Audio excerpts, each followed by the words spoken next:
जो मित्र होता तो आपल्याला सोडून गेला. खरोखरच मी ईश्वराला प्रार्थना करतो की त्याच्या आत्म्याला शांती लाभो. हॅलो हॅलो, अप्पा दळवी, अप्पा दळवी फॅमिलीमध्ये यायचंय. अप्पा दळवी नक्कीच या ठिकाणी गोलंदाज पाहायला मिळेल. करबोडा एक्सप्रेस या ठिकाणी पाहायला मिळते आपल्याला. अमित तनावडे मॅन करबोडे गावचा सीताराम. तर स्ट्राईकला पाहायला मिळेल आपल्या शुभम सोनार. नाव स्ट्राईकला त्या ठिकाणी ओंकार देवळकर पाहायला मिळतोय. धावा करायचे 15 चेंडू जिंकण्यासाठी 35 धावांची गरज. कोण ठरणार विघ्नहर्ता चॅम्पियन ट्रॉफीचा मानकरी, या तिसऱ्या पर्वाचा मानकरी. पहिला चेंडू अमितचा, अमित तनावडे वेगाचा वेगाचा बादशाह ज्याने आपल्या गोलंदाजीवरती मोठ्या मोठ्या फलंदाजाला नाचवले तो अमित गोल ट्रॅकवर पाहायला मिळतोय आपल्याला. अमित पहिला चेंडू शुभम साठी. शुभम हलक्या गतीने खेळलेला चेंडू एकदा पुढे गेले, चेंडू नजर आईला गेला. चेंडूवरती नितेश पाहायला मिळतोय. नितेश पाचकुडे. धावा घेतल्या गेले 3. मित्रांनो जे काजूच्या झाडाखाली बसले त्यांना एक विनंती असेल, बसा तुम्ही, बसल्याबद्दल काही हरकत नाहीये. फक्त चेंडू आला की जरा झाडावरती चढा, काजू पाडू नका एवढी विनंती करतो. पुढे अमित. आता मात्र ओंकार एक डावखुरा फलंदाज ओंकार नेवलेकर मॅच बस्ती गावचा हा एक सितारा. खरोखर मनोज आणि शुभम या 2 खेळाडूंनी जेवढं आपल्या बस्ती गावाला उंच शिखरावरती नेऊन गेले क्रिकेट विश्वामध्ये, त्याच्यामध्ये खालीचा वाटाचा असेल तो ओंकारचा असेल. ओंकार नेवलेकर. अमित पुढचा चेंडू घेऊन पहिल्या चेंडूवर 3 धावा घेतल्या गेल्या. अमित आता मध्ये सुरेख खेळला चेंडू नसेल आणला गेला. तोपर्यंत धावा घेतल्या. दुसऱ्या धावेचा प्रयत्न होता, 2 धावा पूर्ण केलेत. पहिल्या 2 चेंडूवरती 5 धावा घेतल्या गेल्या. नक्कीच विचार जर केला गेला सरासरीचा 11.50, नक्कीच 11.50चा विचार जर केला गेला 11 तर सरासरी धावसंख्या करावी लागेल. एका षटकामध्ये 11 22 झाले आहेत.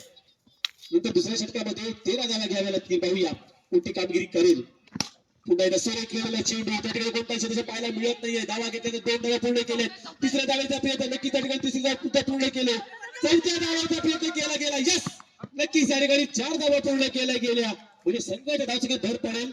धावसंख्या रेखाटली गेली. संघाची धावसंख्या होती ती 9 धावा. सलामीची जोडी मैदानामध्ये शुभम आणि ओंकार. कारण नक्कीच 2 मोठे खेळाडू आहेत मैदानामध्ये. तितकाच गोलंदाज म्हणावा लागेल. अमित सिंगल डबल मध्ये कन्वर्ट केलं गेलं, डबलला ट्रिपल मध्ये कन्वर्ट केलं, ट्रिपलला 4थ्या धावेमध्ये कन्वर्ट केलं गेलं. धावसंख्या होती 9 धावा. पहिल्या 3 चेंडूवरती 9 धावा वसूल केल्यात महालक्ष्मी बस्ती संघानं. विचार जर केला गेला सुंदर रणनीती आखली जाते. अमित पुढचा चेंडू घेऊन ओंकारसाठी. ही बॅट चिकायला एक धाव तर निश्चित होते. दुसऱ्या धावाचा प्रयत्न असेल, मला वाटतं एकच धाव आणि धावसंख्या रेखाटली जाते. संघाची धावसंख्या होते ती 10 धावा. 10 नक्कीच 10 धावा झालेत. अजूनही जिंकण्यासाठी 25 धावांची गरज असेल. मला वाटतं शेवटचा चेंडू शिल्लक असेल या षटकातील अमित याचा. तर स्ट्राईकला आपल्याला शुभम पाहायला मिळतोय. शुभम सोनार. नक्कीच विचार जर केला गेला शुभम सोनारचा सुंदर कामगिरी करतोय. 2025 मध्ये लकी ठरलाय शुभम सोनार. पाहूया अमित. नक्कीच ज्या वेळेला महाराष्ट्र करबोड संघ हा फायनल मध्ये दाखल होतो, जर संघ विजयी झाला तर नक्कीच त्या ठिकाणी मालिकावीराचा किताब कोण पटकावणार. तर 2 शर्यतीमध्ये नावं असतील. एका बाजूला असेल अमित तर दुसऱ्या बाजूला आशिष मोहिते. हॅलो. तसेच आमच्या गावचे एक प्रतिष्ठित व्यक्ती माननीय शंकरशेठ जोरे यांचं आगमन झालंय. तर कमिटीच्या वतीने त्यांचं हार्दिक अभिनंदन करतो. नक्कीच धन्यवाद साहेब, आपण वेळात वेळ काढून या ठिकाणी आलात. आपल्या मनापासून हार्दिक स्वागत असेल. जिथे मान्यवर बसले सर्वांचं मनापासून हार्दिक स्वागत असेल. कारण शेवटच्या चेंडूवरती धावा घेतल्या गेल्यात. धावसंख्या झाल्या 12 धावा. धावफलकावरती लावल्या गेले म्हणजे येणाऱ्या 10 चेंडूंवरती 23 धावांची गरज असेल. गोलंदाज असेल पाहायला गेले तर प्रणव हा एक आहे. प्रणव धनावडे पाहायला मिळतो. स्ट्राईकला पाहायला मिळेल आपल्याला शुभम असेल स्ट्राईक वरती. ओंकार असेल. माननीय माजी सरपंच चिनवली ग्रामपंचायत माननीय शंकरशेठ जोडे यांचं देखील आगमन झाले. कमिटीतर्फे त्यांचं हार्दिक हार्दिक स्वागत असेल. थोड्याच वेळात करणार आहे कोण ठरणार विघ्नहर्ता चॅम्पियन ट्रॉफीचा मानकरी. आणि सामना रंगला जातोय. फायनलचा सामना असेल तो महालक्ष्मी करबोडे विरुद्ध महालक्ष्मी बसली संघ.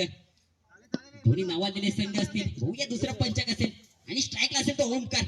आणि आता सुरेख असा आणि चेंडू सीमा रेषा पार चौकार आणि धावसंख्या होते ती 16 धावा. दोन्ही सलामीचे फलंदाज मैदानामध्ये असतील आणि धावसंख्या रेखाटली गेली 16 धावा. 16 धावा. तर विचार जर केला गेला ओंकारचा एक सुरेख फलंदाज आहे त्या ठिकाणी पुण्याला प्रणव पाहायला मिळेल आपल्याला. कारण आता जिंकण्यासाठी 9 चेंडू 19 धावांची गरज असेल. 9 चेंडू 19 धावा. प्रणव पुढचा चेंडू घेऊन ओंकारसाठी पुण्याला सुरेख खेळलेला चेंडू. आता चेंडू दुसरा हल्ला गेला. नितेश स्वतः चेंडूवरती गेला, चेंडू फील्ड केलाय. स्वतः संघाचा संघमालक आहे नितेश पाचकोडे आपल्याला पाहायला मिळतोय. त्यांच्या जोडीला विलास शेठ पाचकोडे असतील.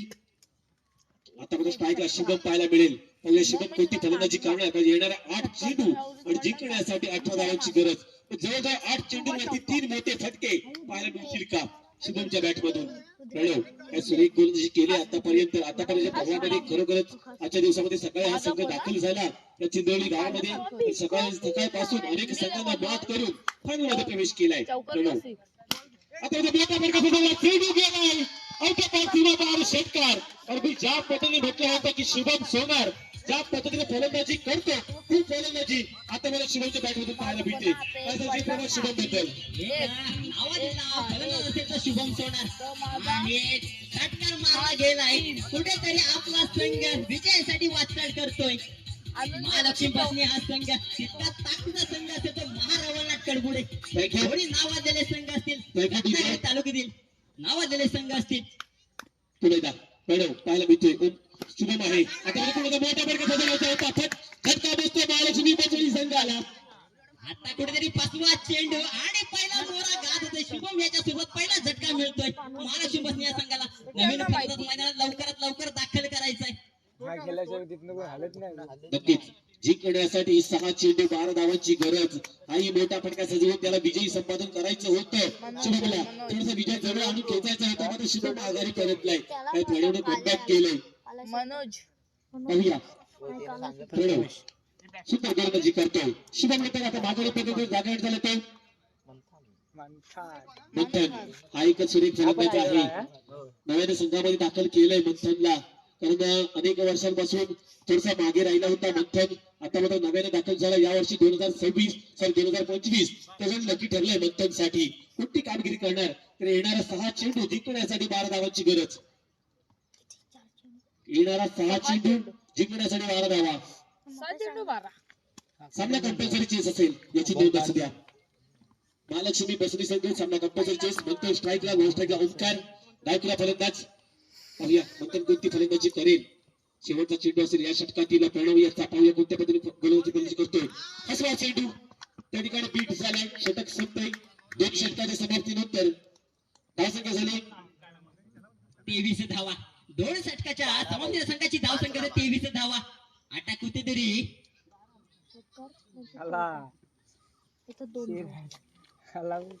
5 चेंडू आणि 12 धावांची गरज असेल. 5 चेंडू आणि 12 धावा. कोण ठरणार विघ्नहर्ता चषकचा मानकरी. कोण ठरणार आता थोड्याच वेळात कळेल. 5 चेंडू आणि 12 धावा.